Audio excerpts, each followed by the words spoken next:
imágenes de lo que ha ocurrido en los últimos días en la frontera, la salida de colombianos hacia Venezuela, un poco más de 1000 deportados y otros miles que han huido, dicen, por temor a que les ocurra lo mismo.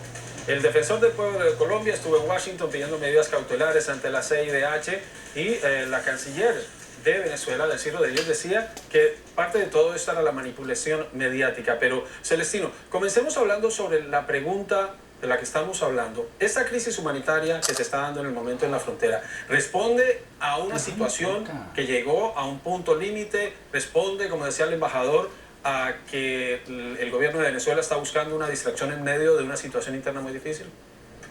Bueno, yo creo que lo que pasa en Venezuela tiene varios matices, ¿no?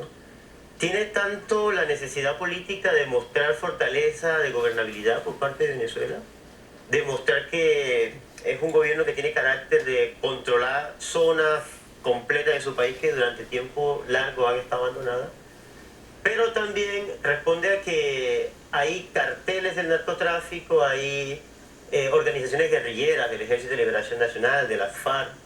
Y bueno, hay que anotar que el 19 de agosto hubo un ataque militar contra las fuerzas militares de Venezuela, donde hubo 3 militares heridos y un civil herido. Eso agudiza a gran escala cualquier relación. Pero en ese caso, fronteriza. Algunas de las versiones indican este ataque contra estas 3 personas ocurrió dentro del territorio venezolano, no han sido identificados los responsables, entonces se especula que pueden ser fuerzas irregulares de Colombia, pero también hay versiones que dicen que sería una disputa interna entre las mismas fuerzas militares de Venezuela y la Guardia Nacional por el negocio de narcotráfico. Yo voy a ubicar el contexto un poco más grande de la problemática de los dos países, porque es que parte de la problemática de esos desplazados, esas personas deportadas y expulsadas ilegalmente por el gobierno de Venezuela, hay 2 figuras ahí jurídicas que se irrespetaron, inclusive, que son protocolos internacionales que los países están obligados a sostener, como son el protocolo de Viena, que es el que impide que los refugiados sean expulsados a sus países de origen. 30, tengo entendido, de acuerdo a datos del ACNUR, 30 refugiados colombianos dentro de ese total de expulsados eran refugiados.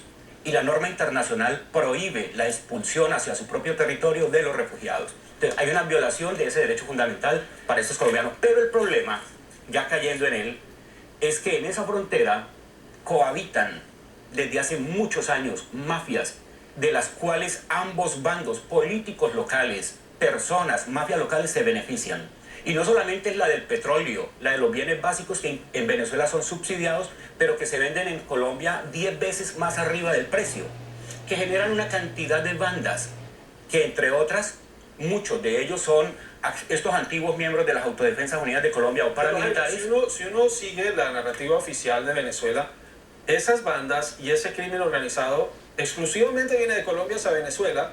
Y Venezuela no participaría de esto. Y esto es una situación, que se mueve en una frontera. Yo quisiera ahí intervenir, Juan Carlos, para decirte que precisamente ahí es donde está el absurdo del gobierno de Venezuela. Esta es una situación como la están describiendo, que es muy compleja y que involucra una cantidad de problemas como los que se han señalado, narcotráfico, seguridad. O sea, pensar que el problema de la frontera colombo-venezolana y particularmente en el norte de Santander y en el Táchira se reduce a esta deportación inhumana que no solamente violenta protocolos, sino que carece de toda visión y compasión y solidaridad con los seres humanos en la forma en que fueron tratados.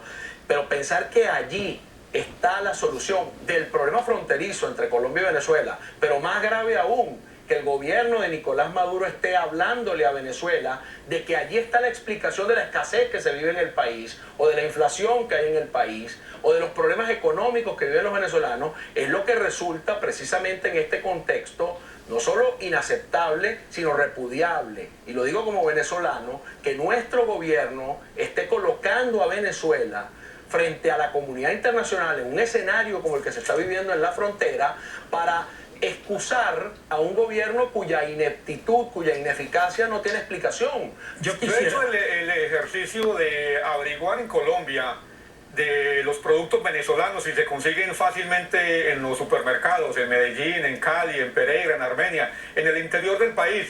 Y los amigos me contestan, yo les pregunto, ¿se consigue harina de maíz de Venezuela? Y me dicen, no, ¿para qué la vamos a traer de Venezuela?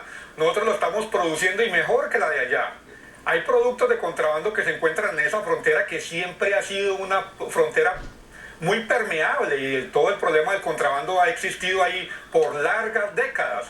En Venezuela uno necesita solamente dos cosas para conseguir cualquier producto sin necesidad de hacer las colas.